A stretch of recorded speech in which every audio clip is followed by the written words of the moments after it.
Test 2. This is the IELTS Listening Test. You will hear a number of different recordings and you will have to answer questions on what you hear. There will be time for you to read the instructions and questions, and you will have a chance to check your work. All the recordings will be played once only. The test is in 4 parts. At the end of the test, you will be given 10 minutes to transfer your answers to the answer sheet. Now turn to Part 1.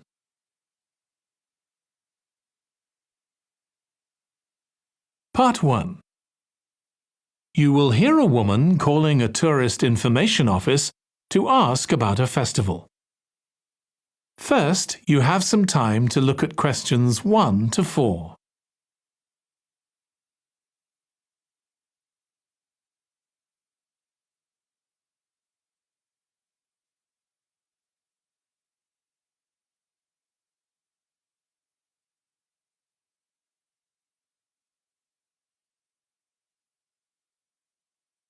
Now listen carefully and answer questions 1 to 4.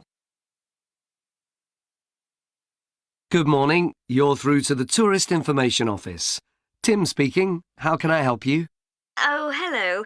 Could you give me some information about next month's festival, please? My family and I will be staying in the town that week. Of course. Well, it starts with a concert on the afternoon of the 17th. Oh, I heard about that. The orchestra and singers come from the USA, don't they? They're from Canada. They're very popular over there. They're going to perform a number of well-known pieces that will appeal to children as well as adults. That sounds good. My whole family are interested in music. The next day, the 18th, there's a performance by a ballet company called Eustatis. Sorry?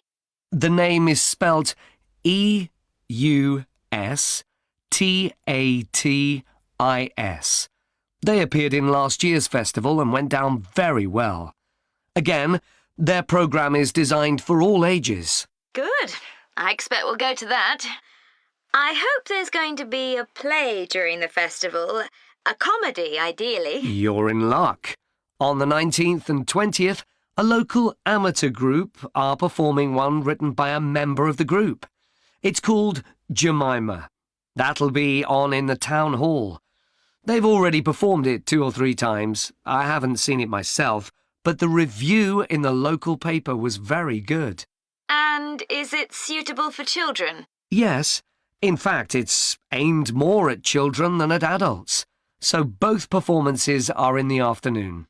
And what about dance? Will there be any performances? Yes, also on the 20th, but in the evening. A professional company is putting on a show of modern pieces with electronic music by young composers. Uh-huh.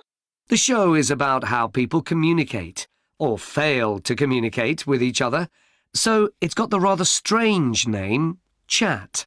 I suppose that's because that's something we do both face-to-face and online. That's right.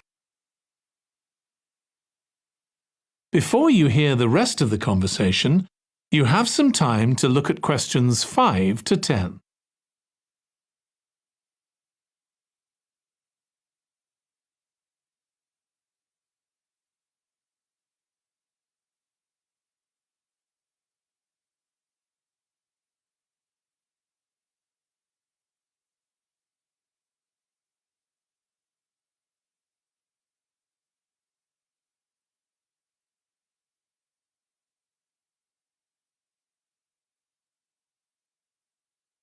Now listen and answer questions 5 to 10.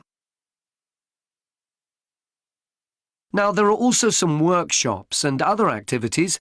They'll all take place at least once every day, so everyone who wants to take part will have a chance. Good. We're particularly interested in cookery. You don't happen to have a cookery workshop, do you? We certainly do. It's going to focus on how to make food part of a healthy lifestyle. And it'll show that even sweet things like cakes can contain much less sugar than they usually do. That might be worth going to. We're trying to encourage our children to cook. Another workshop is just for children, and that's on creating posters to reflect the history of the town. The aim is to make children aware of how both the town and people's lives have changed over the centuries. The results will be exhibited in the community centre. Then, the other workshop is in toy making, and that's for adults only. Oh, why's that? Because it involves carpentry. Participants will be making toys out of wood, so there'll be a lot of sharp chisels and other tools around. It makes sense to keep children away from it. Exactly. Now, let me tell you about some of the outdoor activities. There'll be supervised wild swimming. Wild swimming? What's that? It just means swimming in natural waters, rather than a swimming pool. Oh, okay. In a lake, for instance. Yes, there's a beautiful one just outside the town, and that'll be the venue for the swimming. There'll be lifeguards on duty, so it's suitable for all ages. And finally, there'll be a walk in some nearby woods every day. The leader is an expert on insects. He'll show some that live in the woods and how important they are for the environment. So there are going to be all sorts of different things to do during the festival. There certainly are. If you'd like to read about how the preparations for the festival are going, the festival organizer is keeping a blog. Just search online for the festival website, and you'll find it. Well, thank you very much for all the information. You're welcome. Goodbye. Goodbye. That is the end of Part 1. You now have 1 minute to check your answers to Part 1.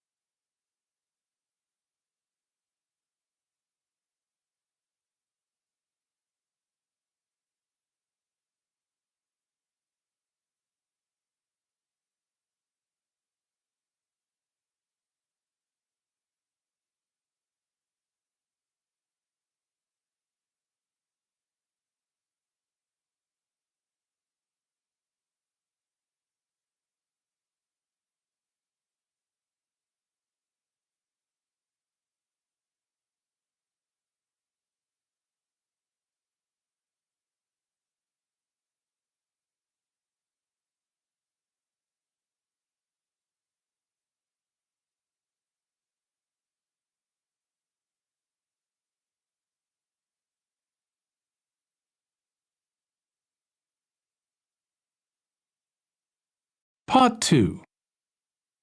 You will hear part of a talk to a gardening club about a local park. First, you have some time to look at questions 11 to 14.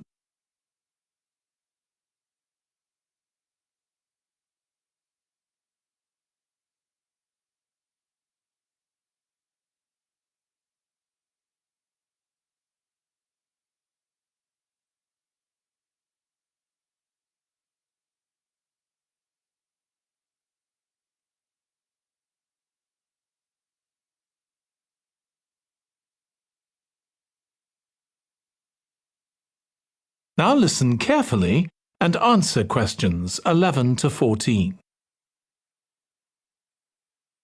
I'm very pleased to welcome this evening's guest speaker, Mark Logan, who's going to tell us about the recent transformation of Minster Park. Over to you, Mark. Thank you. I'm sure you're all familiar with Minster Park. It's been a feature of the city for well over a century, and has been the responsibility of the City Council for most of that time. What perhaps isn't so well known is the origin of the park. Unlike many public parks that started in private ownership, as the garden of a large house, for instance, Minster was some wasteland, which people living nearby started planting with flowers in 1892. It was unclear who actually owned the land, and this wasn't settled until 20 years later, when the council took possession of it. You may have noticed the statue near one of the entrances. It's of Diane Gosforth, who played a key role in the history of the park.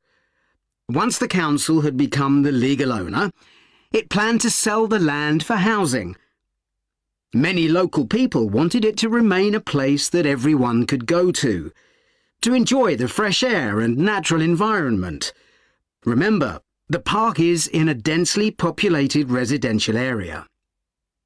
Diane Gosforth was one of those people, and she organised petitions and demonstrations, which eventually made the council change its mind about the future of the land. Soon after this, the First World War broke out in 1914, and most of the park was dug up and planted with vegetables, which were sold locally. At one stage, the army considered taking it over for troop exercises and got as far as contacting the city council, then decided the park was too small to be of use. There were occasional public meetings during the war in an area that had been retained as grass. After the war, the park was turned back more or less to how it had been before 1914 and continued almost unchanged until recently. Plans for transforming it were drawn up at various times, most recently in 2013, though they were revised in 2015 before any work had started. The changes finally got going in 2016 and were finished on schedule last year. Before you hear the rest of the talk, you have some time to look at questions 15 to 20.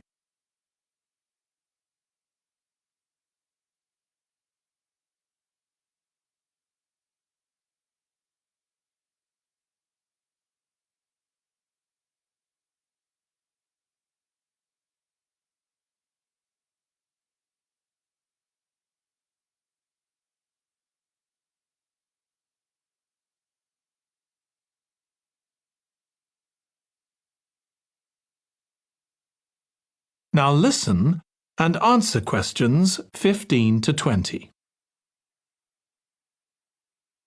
OK, let me tell you about some of the changes that have been made and some things that have been retained. If you look at this map, you'll see the familiar outline of the park, with the river forming the northern boundary, and a gate in each of the other three walls. The statue of Diane Gosforth has been moved. It used to be close to the south gate, but it's now immediately to the north of the lily pond, almost in the centre of the park, which makes it much more visible. There's a new area of wooden sculptures, which are on the riverbank, where the path from the east gate makes a sharp bend.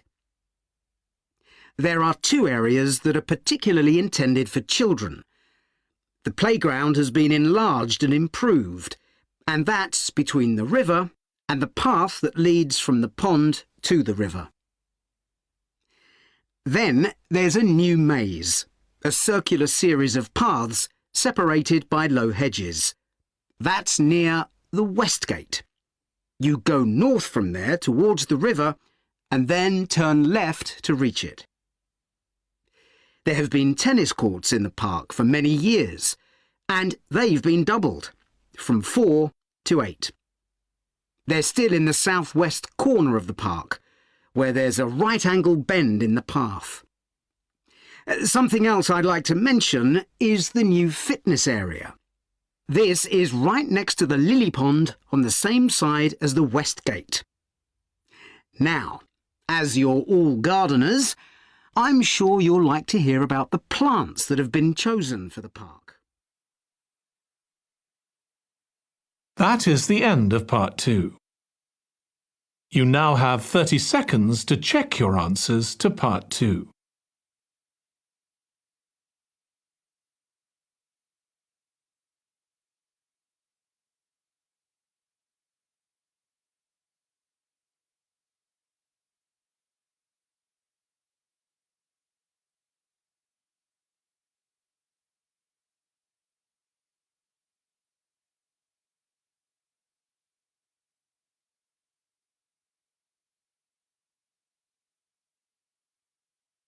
Part 3. You will hear two students of English called Kathy and Graham planning a display on 19th century British life and literature for a university event. First, you have some time to look at questions 21 to 24.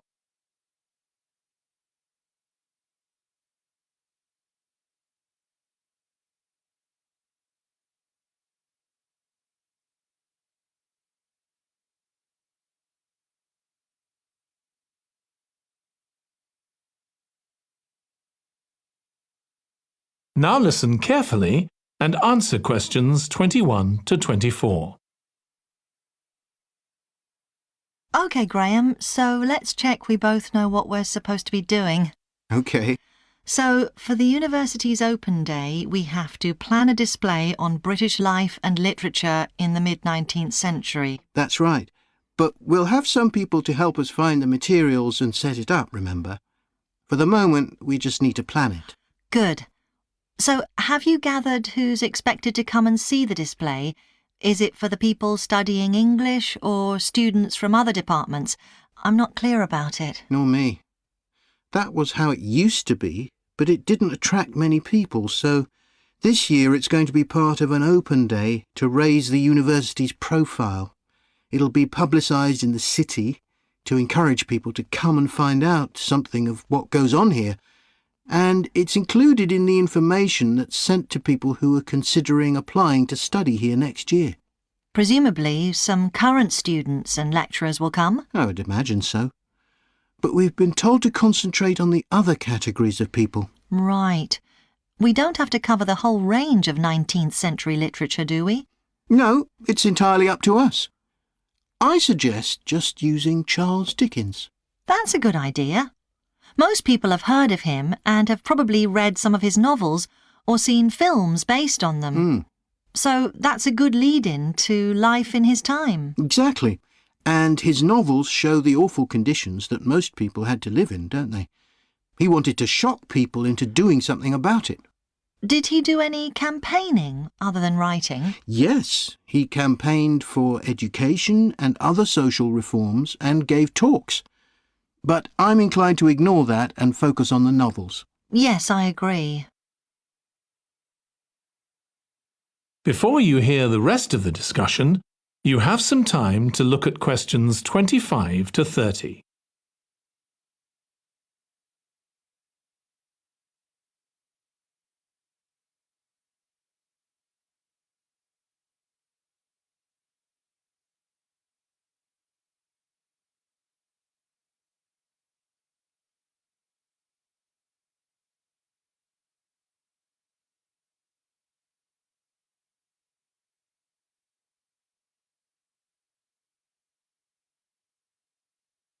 Now listen and answer questions 25 to 30. OK, so now shall we think about a topic linked to each novel? Yes, I've printed out a list of Dickens's novels in the order they were published, in the hope you'd agree to focus on him. You're lucky I did agree. Let's have a look. OK, the first was The Pickwick Papers, published in 1836. It was very successful when it came out, wasn't it? And was adapted for the theatre straight away. There's an interesting point, though, that there's a character who keeps falling asleep, and that medical condition was named after the book, Pickwickian syndrome. Oh, so why don't we use that as the topic and include some quotations from the novel? Right. Next is Oliver Twist. Mm-hmm. There's a lot in the novel about poverty, but maybe something less obvious. Well, Oliver is taught how to steal, isn't he? We could use that to illustrate the fact that very few children went to school, particularly not poor children, so they learnt in other ways. Good idea. What's next? Maybe Nicholas Nickleby? Actually, he taught in a really cruel school, didn't he? That's right. But there's also the company of touring actors that Nicholas joins. We could do something on theatres and other amusements of the time. We don't want only the bad things, do we? OK. What about Martin Chuzzlewit? He goes to the USA, doesn't he? Yes. And Dickens himself had been there a year before and drew on his experience there in the novel. I wonder, though. The main theme is selfishness. So we could do something on social justice? No, too general. Let's keep to your idea. I think it would work well. He wrote Bleak House next. That's my favourite of his novels. Yes, mine too. Oh, His satire of the legal system is pretty powerful. that's true. But think about Esther, the heroine. As a child, she lives with someone she doesn't know is her aunt, who treats her very badly. Then she's very happy living with her guardian, and he puts her in charge of the household. And at the end, she gets married, and her guardian gives her and her husband a house, where, of course, they're very happy. Yes, I like that. What shall we take next? Little Dorrit? Old Mr. Dorrit has been in a debtor's prison for years. So was Dickens's father, wasn't he? That's right. What about focusing on the part when Mr. Dorrit inherits a fortune and he starts pretending he's always been rich? Good idea. OK. So next we need to think about what materials we want to illustrate each issue. That's going to be quite hard. That is the end of part 3. You now have 30 seconds to check your answers to part 3.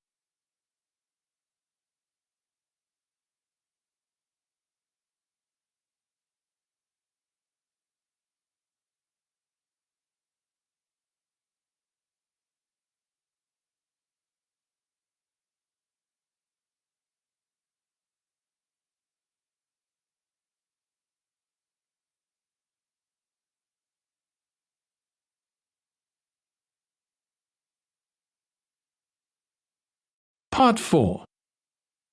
You will hear part of a presentation about an agricultural program in the country of Mozambique. First, you have some time to look at questions 31 to 40.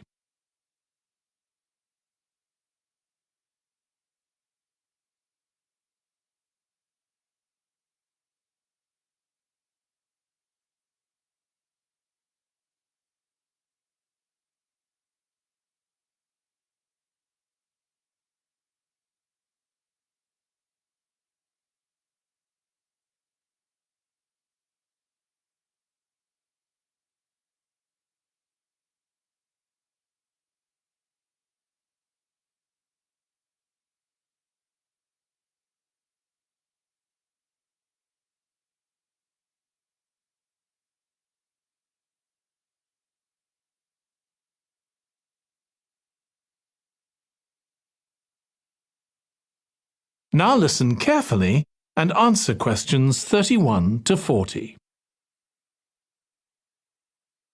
I'm going to report on a case study of a programme which has been set up to help rural populations in Mozambique, a largely agricultural country in Southeast Africa. The programme worked with 3 communities in Chikwalakwala district near the Limpopo River. This is a dry and arid region with unpredictable rainfall. Because of this, people in the area were unable to support themselves through agriculture, and instead they used the forest as a means of providing themselves with an income, mainly by selling charcoal. However, this was not a sustainable way of living in the long term, as they were rapidly using up this resource. To support agriculture in this dry region, the programme focused primarily on making use of existing water resources from the Limpopo River by setting up systems of irrigation, which would provide a dependable water supply for crops and animals. The programme worked closely with the district government in order to find the best way of implementing this. The region already had one farmers' association, and it was decided to set up 2 more of these. These associations planned and carried out activities including water management, livestock breeding and agriculture. And it was notable that in general, women formed the majority of the workforce. It was decided that in order to keep the crops safe from animals, both wild and domestic, special areas should be fenced off where the crops could be grown.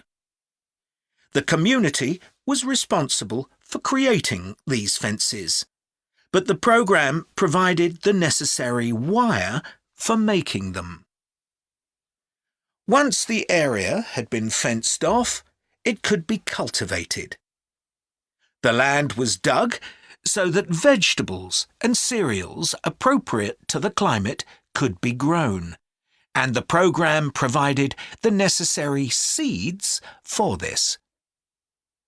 The programme also provided pumps so that water could be brought from the river in pipes to the fields.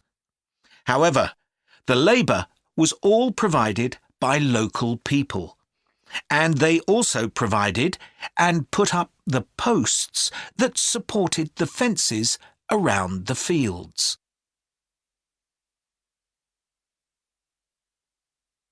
Once the programme had been set up, its development was monitored carefully. The farmers were able to grow enough produce not just for their own needs, but also to sell.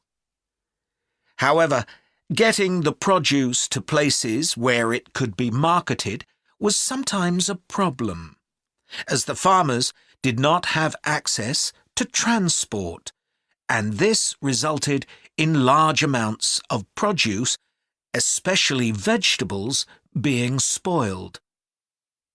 This problem was discussed with the farmers' associations, and it was decided that in order to prevent food from being spoiled, the farmers needed to learn techniques for its preservation. There was also an additional initiative that had not been originally planned, but which became a central feature of the programme. This was when farmers started to dig holes for tanks in the fenced-off areas and to fill these with water and use them for breeding fish, an important source of protein. After a time, another suggestion was made by local people which hadn't been part of the programme's original proposal, but which was also adopted later on. They decided to try setting up colonies of bees, which would provide honey both for their own consumption and to sell. So, what lessons can be learned from this programme?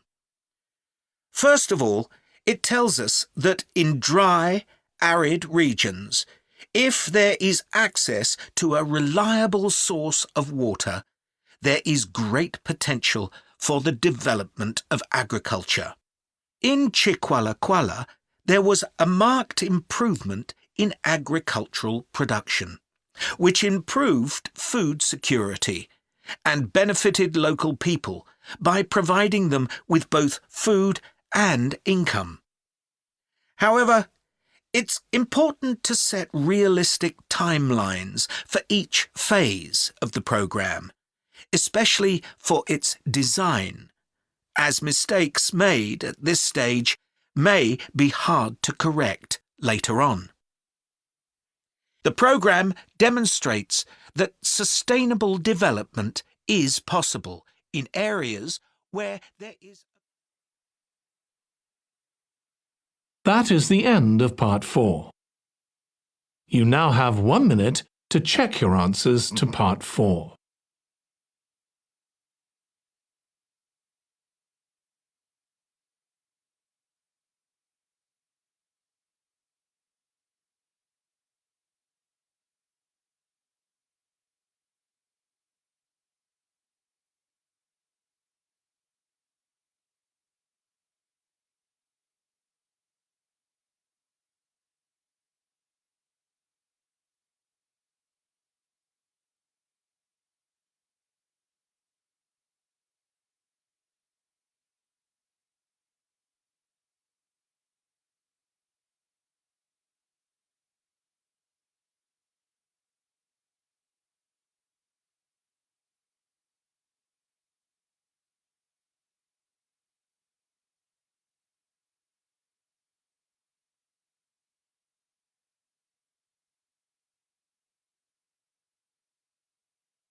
That is the end of the listening test.